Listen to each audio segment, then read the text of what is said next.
আমি মোহাম্মদ আশিকুর রহমান। আমি এখন কথা বলবো একটি মেয়ে নিয়ে, যে মেয়েটি আমাদের কুড়িগ্রাম জেলায় এসেছে।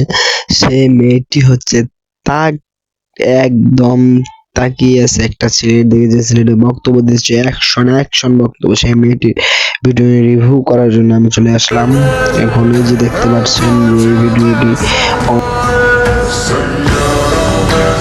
বাচ্চার বাড়ি হচ্ছে কুড়িগ্রাম জেলায় তার জন্ম। কুড়িগ্রাম কে অনেক ভালোবাসে সেই মেয়েটি। সেই মেয়েটির বক্তব্য দিয়েছে অনেকক্ষণ, প্রায় আধা ঘন্টার মতো বক্তব্য দিয়েছে এই জায়গায়। আমাদের এই বক্তব্যটা কিছুক্ষণ রিভিউ দেবো, কিছুক্ষণ।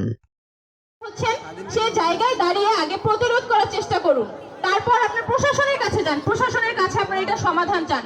প্রশাসন যদি সেটা করতে ব্যর্থ হয়, সেই জায়গায় আবার আমরা প্রতিরোধ গড়ে তুলবো। কিন্তু একটা বিষয় মাথায় রাখতে হবে, আইন কোনোভাবে নিজের হাতে তুলে নেওয়া যাবে না।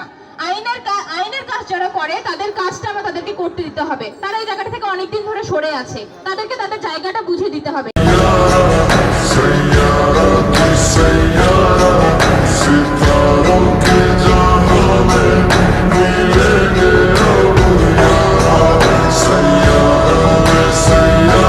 এতক্ষণ দেখলেন আমাদের সেই আপুটি, কুড়িগ্রাম জেলার আপুটি। সেই আপুটির জন্য হলেও আমাকে একটা লাইক এবং চ্যানেলটি সাবস্ক্রাইব করে দেবেন, এবং ফেসবুক থেকে যারা দেখতেছেন তারা চ্যানেলটিকে ফলো দিয়ে রাখবেন, যেন আপনি এই কুড়িগ্রাম জেলার নতুন নতুন ভিডিও পেয়ে থাকেন।